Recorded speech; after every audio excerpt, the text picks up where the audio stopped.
अस्सलाम वालेकुम। यूनिक मामा आपके साथ हैं। कीमा पकाना सबको आता है। हम आपको कीमे की रेसिपी नहीं दे रहे।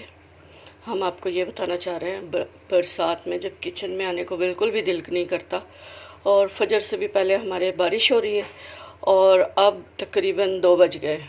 तो आप देखें मुसलसल बारिश हो रही है। फजर से भी पहले बहुत मूसलाधार बारिश है। और जनाब ये गर्म हो गया हमारा फ्लेम, हमने बड़ा स्लो किया हुआ है। तो बताना ये चाह रहे हैं कि हवा में बिल्कुल भी ऑक्सीजन नहीं है। ये कीमा ऊँट का है और हमने इसके सीख कबाब बनाने थे। देखें इसमें चर्बी और लाल यानी कि गोश्त मिक्स है। सीख कबाब वाला बनाया था हमने, लेकिन अभी हमने इसमें कोई स्पाइस नहीं डाले थे। अब मौसम में ऑक्सीजन इतनी कम है कि हमने कहा चलो अब इसका ना हम कीमा भुना हुआ कीमा बना लेते हैं। तो किचन में बिल्कुल भी नहीं खड़ा हुआ जा रहा, हालांकि हमारी किचन की वेंटिलेशन बहुत अच्छी है।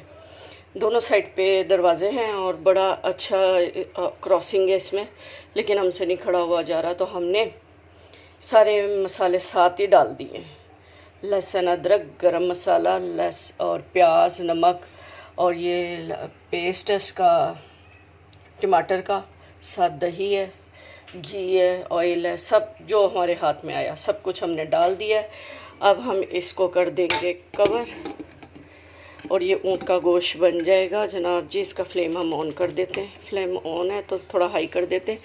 और हमने बताना था सुन्नत नबवी के मुताबिक कि ऊँट का गोश्त खाने के बाद ना वज़ू करना बहुत ज़रूरी होता है।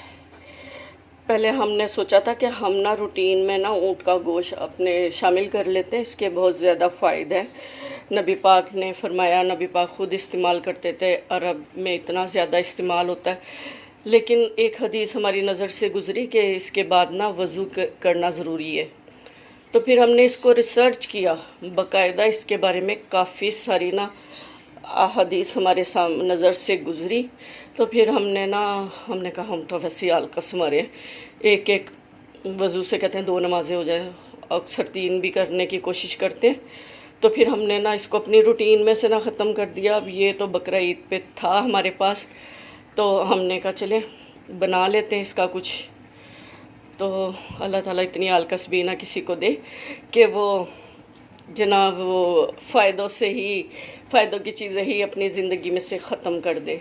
तो जनाब ये आहिस्ता आहिस्ता रिम के स्लो पकता रहेगा।